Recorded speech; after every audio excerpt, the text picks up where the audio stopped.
here. The only immigrants I don't want here are violent criminals, and I think the immigration funding should go just to deporting the violent criminals that are trying to disrupt the community or commit crimes in our communities. And that is not a huge number of men and women. So if we just focused on that, we'd have more money to put great immigrant worker visa programs in place nationwide, and we could get out of this federal immigration gridlock that we're in, because we're just spending billions upon billions of money to try to deport perfectly innocent, hardworking immigrant families here that that deserve a chance, just like my ancestors did. 4 generations ago. And my Italian relatives didn't speak English. They didn't know any English. They were right off the boat, and they basically, learned some basic English and worked in factory jobs. They weren't glamour jobs. They worked in factories. And this generation of immigrants is doing the same exact thing, just trying to make ends meet and support their families. And that's who we want here, and they're law-abiding citizens, and and people who obey the law deserve protection under the law. So that's all I have to say on that matter.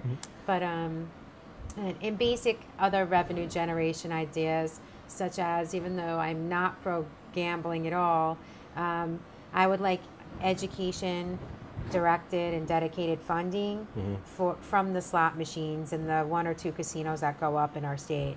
The state of Connecticut does this, and they receive 3% on all the casinos in their state.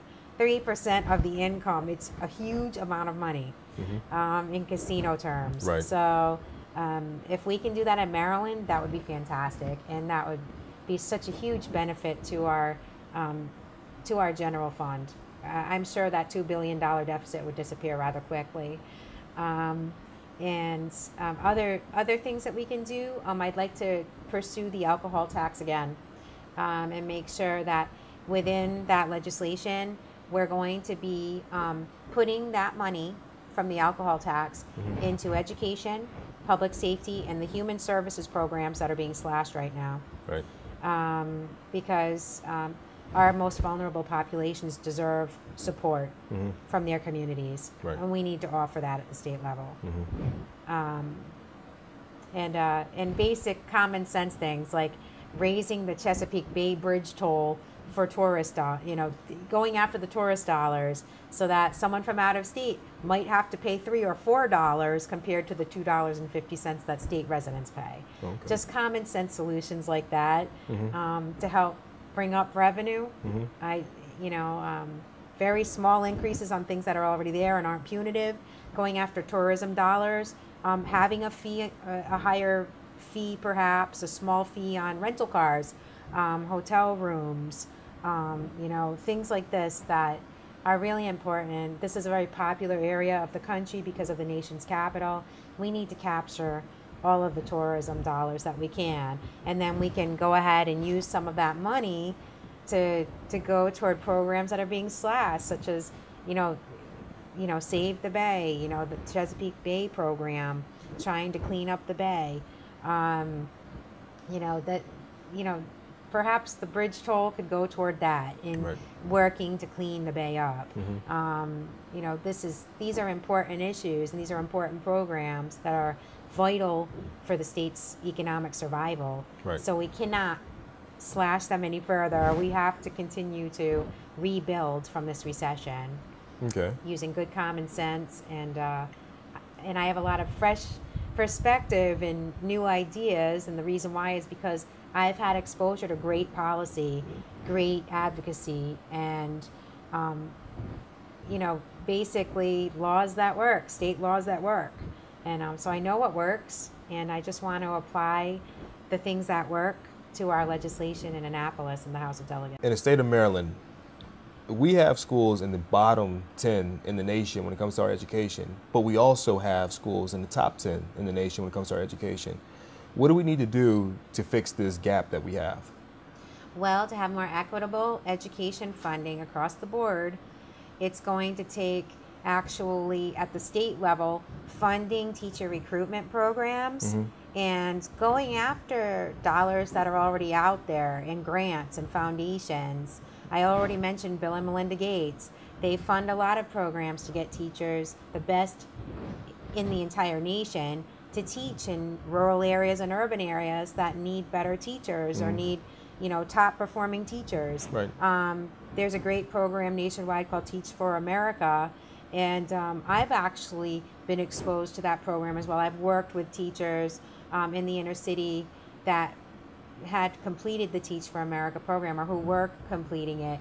And the great thing about these programs is that they're a win-win, not just for the students in the schools, but also for the teachers, because they have part of their federal loans or part of their education's paid for. So who doesn't love that for your children who are studying education? Right. So we need to employ more of these programs in our schools because we want the best and the brightest in our low-performing schools in our state, so that every single student in Maryland is receiving the highest quality education possible, because that's what we want for Maryland. And these programs do work. I know they're doing that right now in Washington, D.C. with Teach for America grads and other, Job Corps and these other programs like Teach for America, Race for the Top, the Race to the Top that, the Secretary of Education, Arnie Duncan, has in place. Race to the Top, it's a great program. And it is going to help the kids to get more highly qualified teachers in the classroom. And it's going to raise test scores, and it's also going to help our children secure jobs in the future in a global economy. We need to be preparing our children not just for the local economy, but the global economy.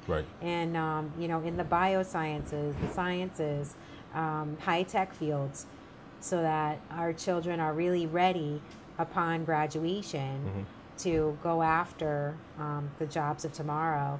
And while we're on the subject of education, I also think that in rural and inner city areas, there is a lack of affordable childcare.